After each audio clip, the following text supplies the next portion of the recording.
Bonjour à tous, c'est un plaisir de vous retrouver. Aujourd'hui, on va traiter d'un autre sujet sur les bases du home cinéma. Nous allons voir ensemble plusieurs configurations qui sont possibles sur du home cinéma. Et en même temps, je vais vous montrer comment connecter comme il faut des enceintes sur votre bornier à l'arrière de l'ampli. Donc on se rejoint tout de suite après. Donc dans un premier temps, il faut savoir qu'il y a certains amplis home cinéma qui vous proposent une écoute sur deux canaux, comme le NR1200 qui est juste ici. Donc vous avez votre enceinte avant gauche et votre enceinte avant droite. À ceci, vous pouvez ajouter un voire deux subwoofers. Donc au mieux, vous pouvez faire du 2.2 avec ce modèle-là. Donc c'est pratique pour les personnes qui n'ont pas de place chez eux. Ensuite, à partir du moment où on va être à plus de 2 canaux, on va être sur un ampli 5 canaux minimum. Sur cet ampli 5 canaux, vous pouvez faire du 3.1 par exemple, donc en ayant juste votre centrale et vos deux enceintes avant gauche et avant droite, si vous n'avez pas de place pour mettre deux enceintes à l'arrière. Donc vous serez en 3.1 voire 3.2, deux subwoofers. Ensuite, vous allez avoir la possibilité de faire un 5.1, donc la configuration de base que nous avions évoquée lors de la précédente vidéo. On va vous remettre un petit schéma à l'écran. Donc la configuration 5 points, on va avoir la centrale juste devant nous, l'enceinte avant gauche et avant droite à l'avant, et l'enceinte arrière gauche et arrière droite à l'arrière. Sur ceci, vous pourrez rajouter un caisson, voire deux. Ensuite, si vous souhaitez avoir plus de canaux, il faudra passer sur un home cinéma qui soit minimum 7 canaux. Sur ce 7 canaux, vous pourrez rajouter deux enceintes arrière. Donc vous aurez deux enceintes arrière et deux enceintes arrière-back. Ensuite, il est possible après, si vous avez des amplis avec un nombre de canaux plus élevé à 7, donc si vous avez un 9 canaux, un 11 canaux, il y a 13 canaux, 15 canaux, vous pourrez aller jusqu'à 9 enceintes tout autour de vous. Donc vous rajouterez donc dans ce cas-là une paire d'enceintes à l'avant pour être en 9 canaux. Donc voilà pour les configurations déjà de base.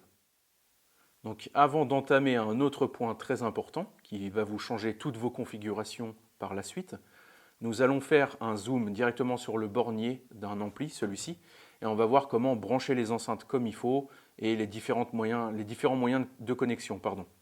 Donc c'est parti. Donc nous voici sur le bornier de l'ampli. Donc comme vous pouvez le voir, on retrouve nos 5 canaux initiaux directement ici. Donc c'est simple, votre enceinte avant droite, vous allez venir la brancher ici sur front right, l'enceinte avant gauche sur front left, la centrale sur center, l'arrière droite sur surround right et l'arrière gauche sur surround left. Voilà, donc là c'est vos 5 canaux initiaux. Ensuite après, comme on a vu tout à l'heure, sur une configuration 7 points, vous pouvez rajouter une surround back ici et une autre surround back ici. Donc droite et gauche. Donc voilà. Les autres canaux qui sont là, on va en parler juste après, ne vous en faites pas.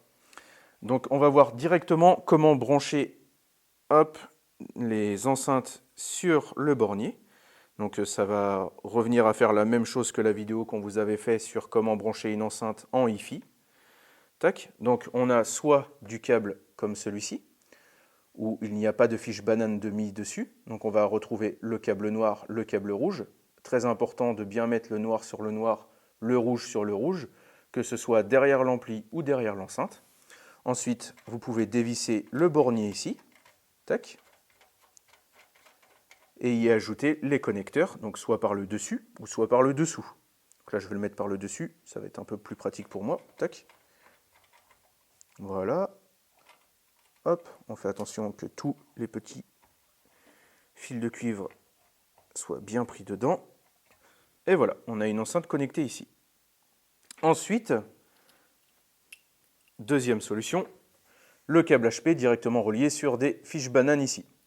C'est pas forcément mieux, mais c'est vrai que c'est très pratique. Surtout nous, pour les démos, on est souvent amené à débrancher et rebrancher, donc c'est très pratique. Donc là, on a juste à enfoncer directement dans le bornier. Voilà, tout simplement.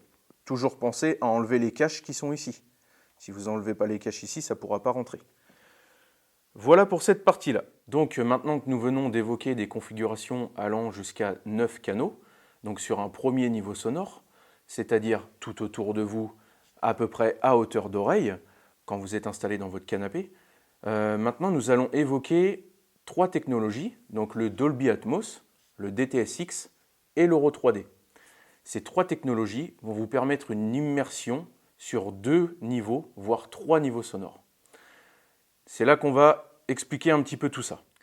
Donc déjà, ce qu'il faut savoir, c'est qu'il va vous falloir un ampli home cinéma qui soit compatible Dolby Atmos, DTS:X ou bien Euro 3D. L'Euro 3D, en général, on va trouver ça quand même sur des modèles home cinéma un peu plus haut en gamme. Une fois que vous êtes sûr d'avoir ces technologies-là, après il va falloir voir le nombre de canaux que vous disposez. Si vous avez par exemple 7 canaux et que votre ampli est bien compatible Dolby Atmos, vous pourrez avoir une configuration en 5.1.2, c'est-à-dire 2 Atmos au plafond, que ce soit des enceintes encastrées ou fixées au plafond. Si vous avez plus de canaux à votre disponibilité, vous pourrez aller jusqu'à 4 Atmos au plafond. Donc une configuration par exemple en 5.1.4 ou bien, si vous avez encore plus de canaux, en 7.1.4. Donc voilà pour le Dolby Atmos. Ce qu'il faut savoir également, c'est que vous pouvez avoir, si vous n'avez pas du tout la possibilité de mettre des enceintes au plafond, il y a des enceintes qui sont assez petites, qui peuvent se mettre sur les enceintes que vous avez déjà dans votre pièce et qui reflètent le son au plafond, ce qui après retombe sur vous. C'est un autre moyen qui dépanne quand on n'a pas l'opportunité de fixer des enceintes directement au plafond. Pour le DTS:X, on va être sur la même chose. On va vous mettre un insert sur une configuration 7.1.4 pour profiter pleinement du DTS:X.